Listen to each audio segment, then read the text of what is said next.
کہہ رہے ہیں جی ہم بجٹ کے بعد جناب ہم گورنمنٹ ڈیزالو کریں گے. میں سوال یہ پوچھتا ہوں کہ بجٹ میں آپ نے کرنا کیا ہے؟ ملک کا تو دیوالیہ نکال دیا ہے.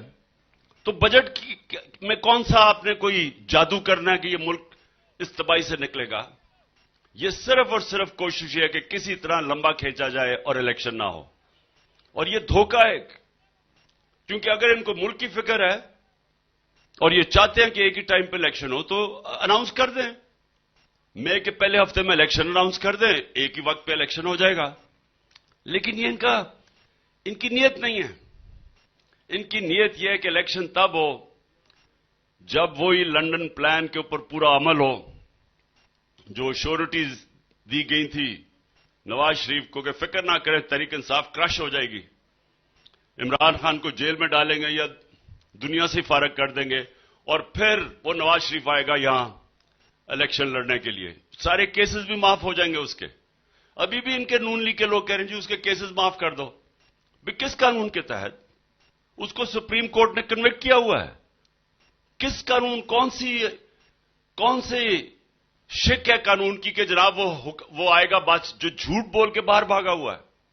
یہ شہباز شریف نے ایفیڈیوٹ دیا ہوا تھا کہ یہ علاج کروانے جا رہا ہے. اس کو بھی اس پہ ڈسکوالیفائی کرنا چاہیے کہ جھوٹا ایفیڈیوٹ. میں یہ تجویز دیتا ہوں کہ اب جب الیکشن پہ واپس اگر نواز شریف آ جائے تو مجھے بھی ای سی ایل پہ ڈال دینا اور اس کو بھی ای سی ایل پہ ڈال دینا. الیکشن کے بعد تک ای سی ایل پہ ہمیں رکھے جب تک نئی گورنمنٹ نہیں بنتی. اس سے پہلے بھاگنے نہیں دینا ان کو، کیونکہ ان میں سے زیادہ تر چوہوں نے بھاگنے کی کوشش کرنی ہے، کشتی سے چھلانگ مارنے کی کوشش کرنی ہے.